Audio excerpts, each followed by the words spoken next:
Good afternoon, ladies and gents, and this is Woodgrange Park Cemetery along the Romford Road. Began its life in 1889, still being used as an unconsecrated burial ground.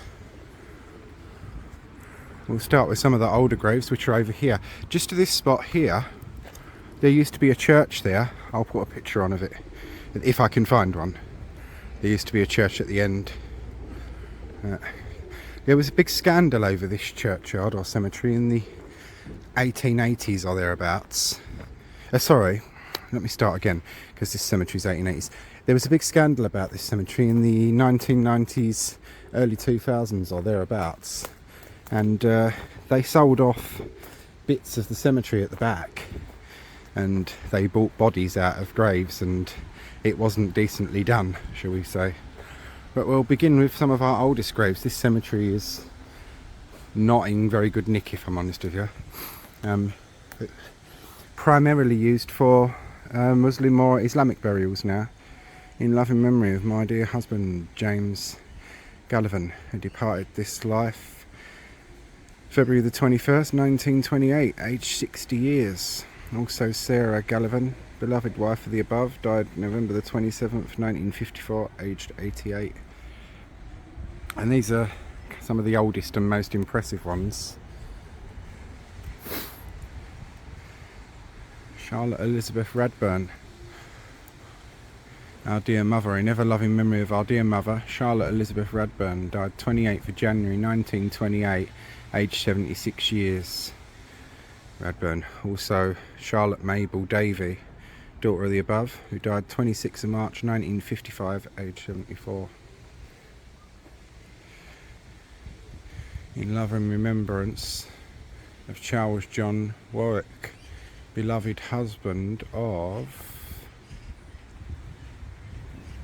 Elizabeth Warwick, who departed this life on Monday, December the 28th, 1925, aged 46 years.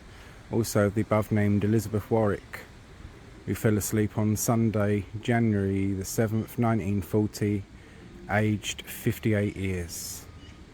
And then you've got also their son, Arthur Ernest Warwick, who died March the 7th, 1982, aged 73 years.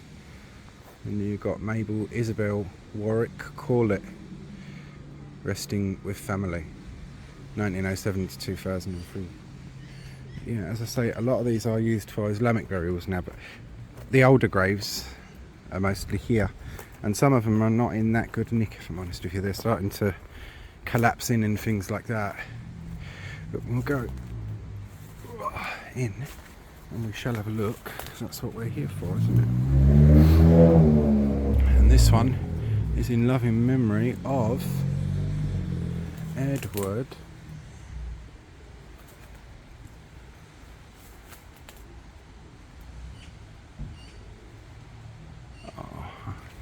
You know, the writing's so worn I can barely. Let's get a bit closer if I can. If you go to this one, be careful, guys and girls, because it is a bit dodgy. Edward W. Wade,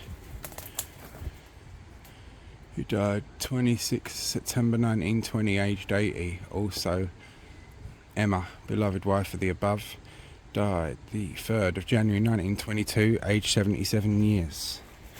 And you can see these ones here. This was part of this grave here, this tomb slab, but that's over now. It should be readable. I'm sorry to have to walk on it to get to it. John Starbuck Rackstraw, R-A-C-K-S-T-R-A-W, Rackstraw, yeah.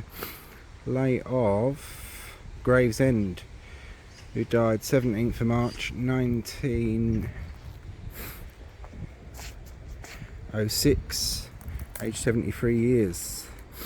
Also Esther Rackshaw, wife of the above, who died 25th of July 1917, aged 82.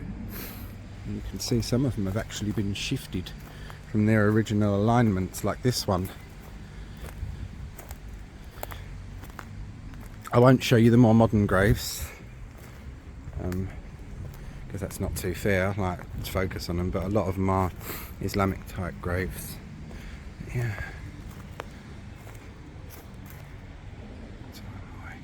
In loving memory of our dear mother Caroline, the beloved wife of William Patrick Cahill, Cahill, Cahill, who passed away March 1st, 1929, aged 88. Also Ada Reed, daughter of the above, who died 24th of March 1958, aged 81. Also daughter Nellie Edgington, died 16th of February 1969, aged 97 years. So you can see some like, fairly old, long-lived, shall we say, so more polite. Yeah, it's very nature reservey in this cemetery now, like some parts of it, in loving memory of our dear daughter Alice Frances Daisy Godden, who passed away 28th of March 1929, aged 17 years. Day by day we all do miss thee. Words would fail our loss to tell, but in heaven we hope to meet thee, nevermore to say farewell. Also Herbert Walter Gooden, father of the above, who died 24th of March 1954, aged 72. God takes our loved ones from our homes, but never from our hearts. Also devoted wife Alice Maria, died 24th of February 1969, aged 84 years. Dearly loved and sadly missed. And I won't be able to get too much further into this, so we'll get up. Oh, nearly fell into a hole. So if we can, we'll get ourselves back around this way. This one's been smashed, I'm afraid, and that's the case with quite a few of the graves here. This will be a 30-minute or just round about that tour. I've got somewhere else to be going after here. So, yes. William Castle, in loving memory of William Castle, who died February the 1st, 1908, aged 60. Farewell, dear husband, father dear.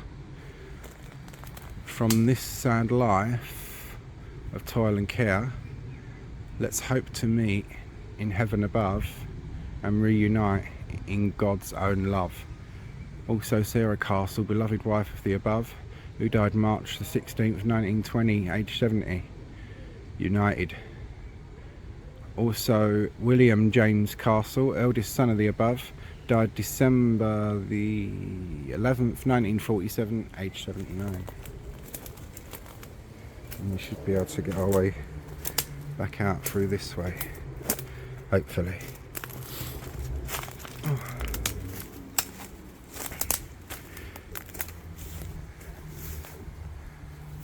Sarah Ann, beloved wife of James Lefevre, Lefevre,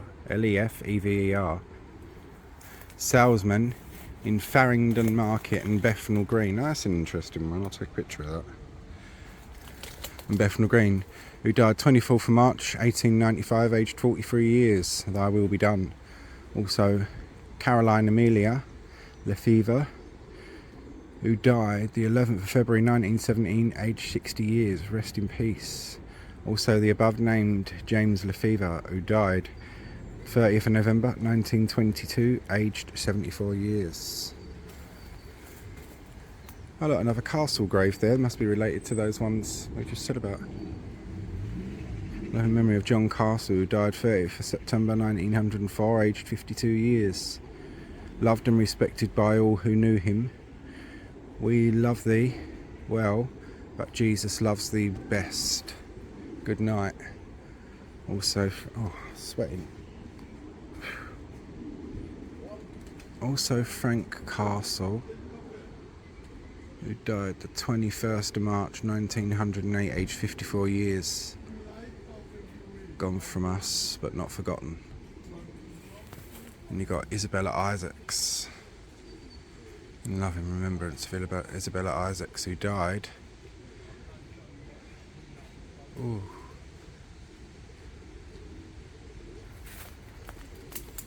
Something of November 1890, aged 44 years. James Isaacs, beloved husband of the above, who died November the 11th, 1900, aged 52 years. Family grave of James and Isabel Isaacs. What does that say?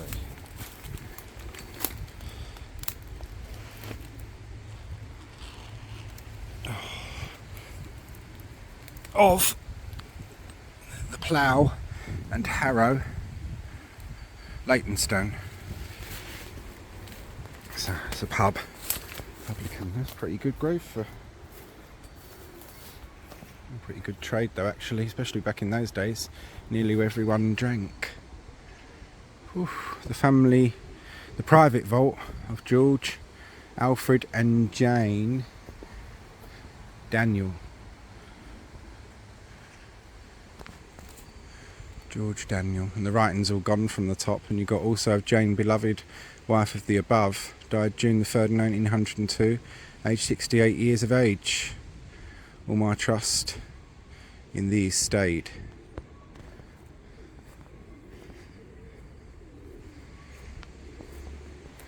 In loving memory of Herbert Morehouse, the beloved husband of Caroline Ann Morehouse, who died February the 6th, 1927, aged 59 years. Also Emma Sorrell, mother of the above, who died February the 11th, 1912, aged 84 years.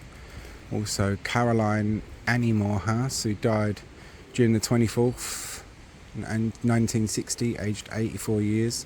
Also Elizabeth Wyatt, who died November the 16th, 1978, aged 72 years. Sadly missed. And you've got some more modern ones at the bottom, and it is a bit sensitive, so I won't record that one, I'm afraid. Because it's babies and stuff as well, so. And there are pictures there, and it is very recent enough for it to be within living memory and someone to have put a photo there. So, Margaret Jemima Beard, beloved mother of Walter James Beard, who died August the 9th, 1899, aged 73 years. Also Frederick Percival, killed in action on July the 19th, 1916, in his 22nd year. Also James Leopold, killed in action November the 3rd, 1916, in his 30th year. Beloved sons of Walter and Jessie Beard. So we'll take a picture of that. Two of our war heroes. Lillian Victoria Hatley, who departed this life 12th of October 1899 in her 13th year. Also Edward James Hatley, brother of the above, who died 29th of March 1925, aged 52 years.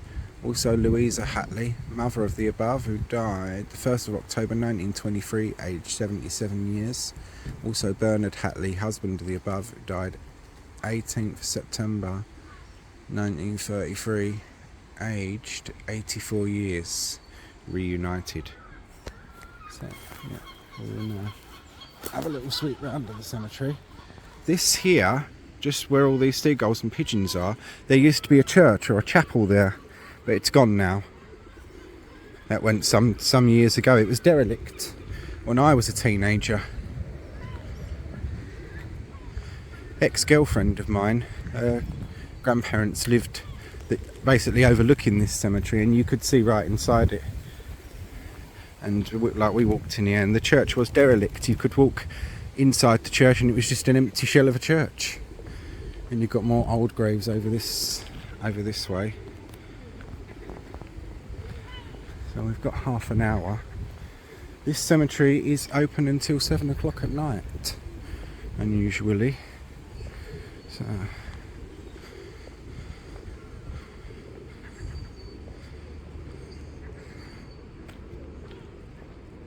yeah, right there.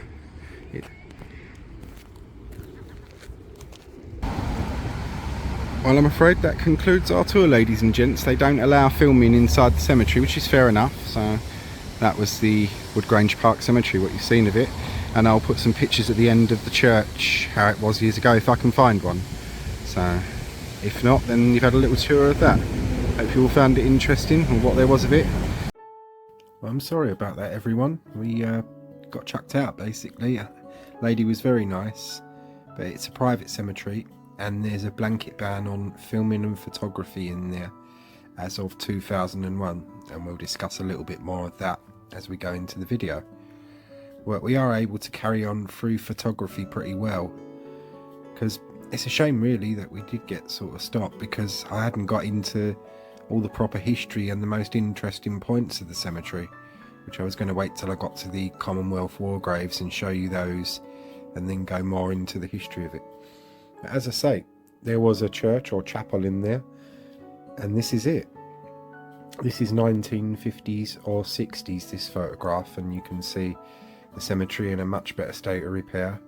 And with its cemetery chapel, it wasn't a conventional parish church where you'd go to church on a Sunday like that. It was specifically for funerals for the cemetery. But yeah, that's 1889, Gothic in style. Bit of a shame really, but this is an interesting cemetery.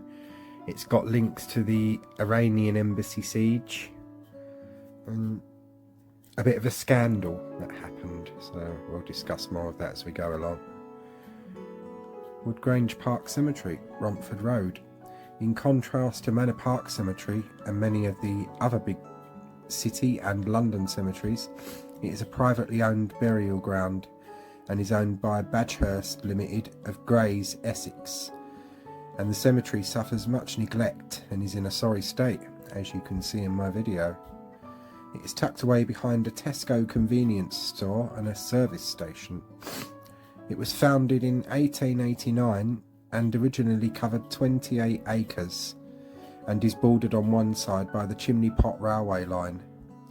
By the latter 20th century, the cemetery's Gothic-style chapel was in a really sorry state, and it was subsequently demolished in 2006.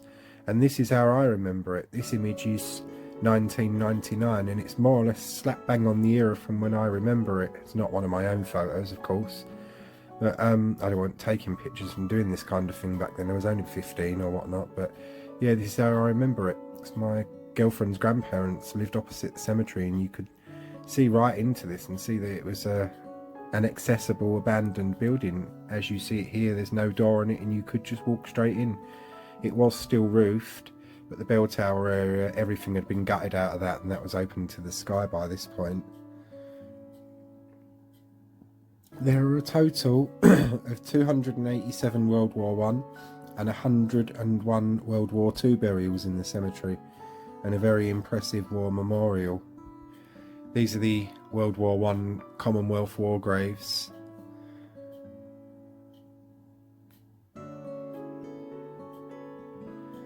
And this is probably the best kept part of the cemetery, because the rest of it is in a really, really poor state.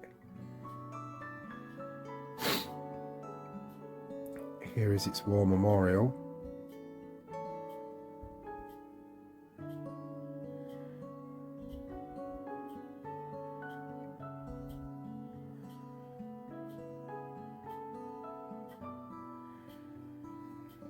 There are no exceptional graves or memorials in the cemetery.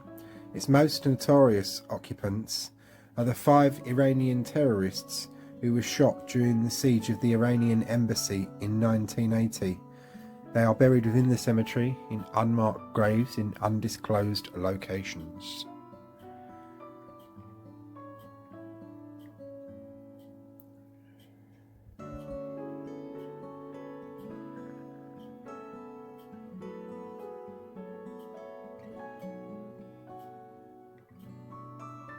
So really that's its main claim to, I won't call it fame, but infamy really, for a cemetery having them bastards buried in it.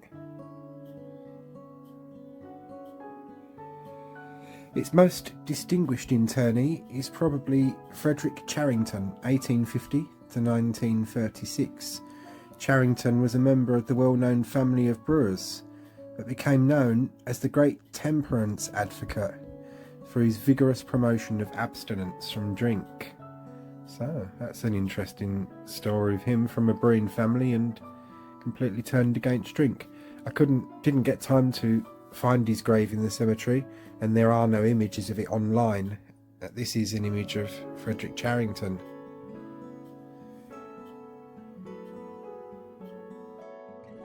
The burial ground is the only one in the country to have an Act of Parliament devoted to it, the Woodgrange Park Cemetery Act of 1993, achieved by the exertions of the Friends of Woodgrange Park Cemetery. Their efforts were directed towards preventing Badgehurst, the company that owns the cemetery, from selling the land off for development. Although largely successful, the Friends, however, had to witness a large section of the land being sold off for housing, with 14,000 interred bodies having to be removed and placed elsewhere in the cemetery. This is part of the scandal, which will be the last bit of our video. It has subsequently effectively become a Muslim cemetery, but remains in an untidy and scruffy state of repair. And this is the Woodgrange Park Cemetery Act. So I'll pause you as we go through each bit if you want to read it. If not, go to the end for the newspaper article for the scandal.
And now on to the scandalous part, and I do think this is a real scandal that this was ever allowed to happen.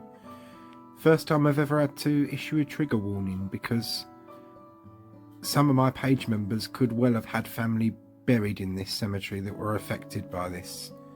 What happened? Daily Mail, Thursday, March the 23rd, 2000. Defiling the dead. And this image was taken by a member of the public at the time, and it shows what happened. They sold off 3 acres of land of the cemetery, and rather than take it, they had to exhume 14,000 people and it was done with diggers, and they were pulled out of their graves with diggers. There were stories at the time that some of the people hadn't properly decomposed. Whether that's true or not, I do not know. What is known, and was actually documented, is that the diggers were actually breaking bodies and coffins in half so that the bones could be put into like bin sack liner type things. I'll read you some of the article, which is coming up here. Blitz victims are dug up to make way for luxury homes. When they died in the Blitz, they were mourned as martyrs to the cause of defeating Hitler. As bombs rained down nightly, the nation vowed it would never forget its civilian war dead. Yet in the East End of London, where the German onslaught was heaviest, the bodies of countless Blitz victims are being clawed from the ground and carted away in plastic bags. Horrified neighbours of a giant cemetery where many World War II victims were buried say that for weeks they have been subjected to the sight of human remains being unearthed by diggers and skulls and bones being stuffed into refuge sacks. One subcontractor working at the graveyard even claims that skeletons have been deliberately broken in half by diggers so that they will fit inside the bin liners. Residents are now demanding to know why planning permission was ever granted for the erection of 120 luxury flats on part of Woodgrange Park Cemetery and Romford Road, Manor Park. The 27-acre graveyard, and it was 28 acres, is still in use, but specialists are exhuming up to 15,000 bodies. It was 14,000 they took out in the end, from a 3-acre site and moving them, so work can begin on the development of £100,000 homes. Locals who live in the flats overlooking the 100-year-old site say they are shocked and saddened at the daily sight of workmen searching through the dirt for the bones and are calling for the area to be properly screened off. One elderly woman, who refused to be named, said, "It's appalling. All day I look out of my window and see gangs of men picking up bones and stuffing them into bin liners and putting the bags onto a lorry. Those poor people who died deserved a much better end than this. Their relatives must have thought they would never be disturbed." Two elderly brothers, whose grandparents' remains are in the cemetery, said they were disgusted by the money-making venture. Stonemasons John and Richard Gunner, who have premises next to the entrance of the cemetery, that's no longer there, said, "My grandparents were buried there in common graves just after the war in 1946, said Mr. Gunner. They died of old age. I said from the start that I had grandparents and other family members buried in that plot, and I said I didn't think it should be disturbed. But gradually the developers got over everyone's objections, even though there are still people still alive today whose family were buried there. The cemetery is owned by a private company, which is Badgehurst Limited, isn't it? Bless their little cotton socks. Private company. And in 1993, a private Act of Parliament was passed allowing part of it to be cleared for development. The land is now being redeveloped by Bellway Urban Renewal, an Uxbridge-based company. The exhumation work, which is being overseen by Health and Safety Executive and Environmental Health Department of Newham Council. And the end little bit of our article, the original, we've lost some of the wording of that, so we'll leave it there for that. But I mean, that's disgusting, isn't it? I mean, you see by this image here, it was pretty badly done, shall we say. I mean, I know that you can't individually exhume one grave at a time for 14,000 people, but you should screen it off when you do things like that. I mean, when I was younger, I won't say what cemetery, but one of the cemeteries I used to go to, I mean, I saw exhumations take place, and it was not nice. But anyway, yeah. So, thank you, Badghurst Limited of Grays, Essex, for the loss of this lovely little cemetery chapel, and for selling 3 acres of land, and the defiling of many, many people that died in the Second World War, and of many people that died before and after the war, just ordinary causes and that. Whether you died in the war or not, you don't deserve to be hiked out your grave and broken in half like that, do you? So all for Dirty Luca. Nice one, Badghurst. And that concludes the end of our little tour. Hope you all enjoyed. Thanks very much for watching.